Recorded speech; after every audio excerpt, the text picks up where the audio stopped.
नमस्कार दोस्तों, स्वागत करते हैं आपका हमारे चैनल में। तो दोस्तों, जीवन में कई बार हमारे कई ऐसी समस्याएं आ जाती हैं जिनका हमें कहीं भी समाधान नहीं मिलता है। हम अपनी कहानियों के माध्यम से आपकी हर समस्याओं का समाधान की बात है। वीणा बजाते हुए नारद मुनि भगवान श्री राम जी के द्वार पर पहुंचे।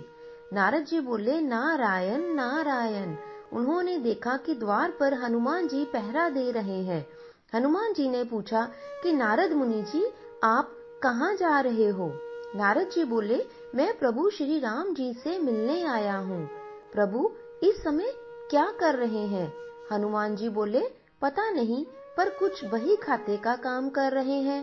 प्रभु श्री राम जी बही खाते में कुछ लिख रहे हैं। नारद जी ने कहा, अच्छा, क्या लिखा पढ़ी कर रहे हैं? हनुमान जी बोले, मुझे पता नहीं मुनिवर, आप खुद ही देख आना। नारद मुनि प्रभु के पास गए और देखा कि प्रभु कुछ लिख रहे हैं। वे बोले, प्रभु आप बही खाते का काम कर रहे हैं, ये काम तो किसी मुनीम को दे दीजिए। प्रभु बोले, नहीं नारद, मेरा काम मुझे ही करना पड़ता है, ये काम मैं किसी और को नहीं सौंप सकता। नारद जी ने पूछा, प्रभु आप इस बही खाते में ऐसा क्या लिख रहे हो जो काम आप किसी और को नहीं दे सकते? प्रभु श्री राम बोले, नारद तुम यह देखकर क्या करोगे, रहने दो।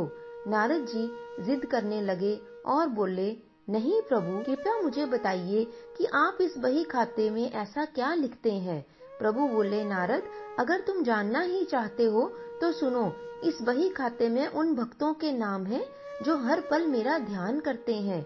मैं उनकी नित्य हाजिरी लगाता हूँ। नारद जी ने उत्सुकतावश पूछा, प्रभु क्या मैं जान सकता हूँ कि इन भक्तों में मेरा नाम कहाँ पर है? प्रभु श्री राम ने बही खाता नारद जी को दे दिया और बोले, नारद स्वयं ही देख लो। नारद मुनि ने बही खाते को खोल कर देखा तो उनका नाम सबसे ऊपर था। नारद जी को गर्व हो गया कि देखो, मेरे प्रभु जी ने मुझे अपना सबसे बड़ा भक्त माना है। पर नारद जी ने देखा कि हनुमान जी का नाम उस बही खाते में कहीं है ही नहीं। नारद जी सोचने लगे कि हनुमान जी तो प्रभु श्री राम जी के खास भक्त हैं, फिर उनका नाम इस बही खाते में क्यों नहीं है? क्या प्रभु उनको भूल गए हैं? ऐसा कैसे हो सकता है?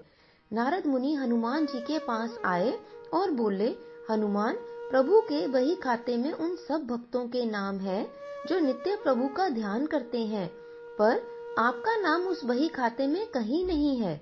हनुमान जी ने कहा, मुनिवर, होगा, आपने शायद ठीक से देखा नहीं होगा।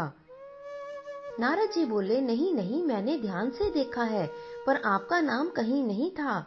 हनुमान जी ने कहा, अच्छा, कोई बात नहीं, शायद प्रभु ने मुझे इस लायक ही नहीं समझा होगा जो मेरा नाम उस बही खाते में लिखा जाए। पर नारद जी, प्रभु एक अन्य दैनंदिनी भी रखते हैं, अर्थात एक और पुस्तिका भी रखते हैं, उसमें भी वे नित्य कुछ लिखते हैं। यह सुनकर नारद जी को बड़ा ही आश्चर्य हुआ और नारद जी फिर वापस जाकर प्रभु श्री राम जी के पास पहुँचे और बोले, प्रभु सुना है कि आप अपनी अलग से दैनंदिनी भी रखते हैं, उसमें आप क्या लिखते हैं? प्रभु श्री राम जी बोले, हाँ, पर वो तुम्हारे किसी काम की नहीं है। नारद जी बोले, प्रभु मैं देखना चाहता हूँ कि आप उसमें क्या लिखते हैं। प्रभु मुस्कुराए और बोले, मुनिवर, मैं उसमें उन भक्तों के नाम लिखता हूँ जिनको नित्य मैं भजता हूँ। जय श्री राम जी की। नारद जी ने डायरी खोलकर देखा तो उसमें सबसे ऊपर हनुमान जी का नाम था। जय हो बजरंग बली जी की। यह देखकर नारद जी का अभिमान टूट गया। कहने का तात्पर्य यह है कि जो भगवान को सिर्फ जिह्वा से भजते हैं उनको प्रभु अपना भक्त मानते हैं, और जो हृदय से भजते हैं प्रभु स्वयं उन भक्तों के भक्त हो जाते हैं। तो दोस्तों, ऐसे भक्तों को प्रभु अपनी हृदय रूपी विशेष सूची में रखते हैं।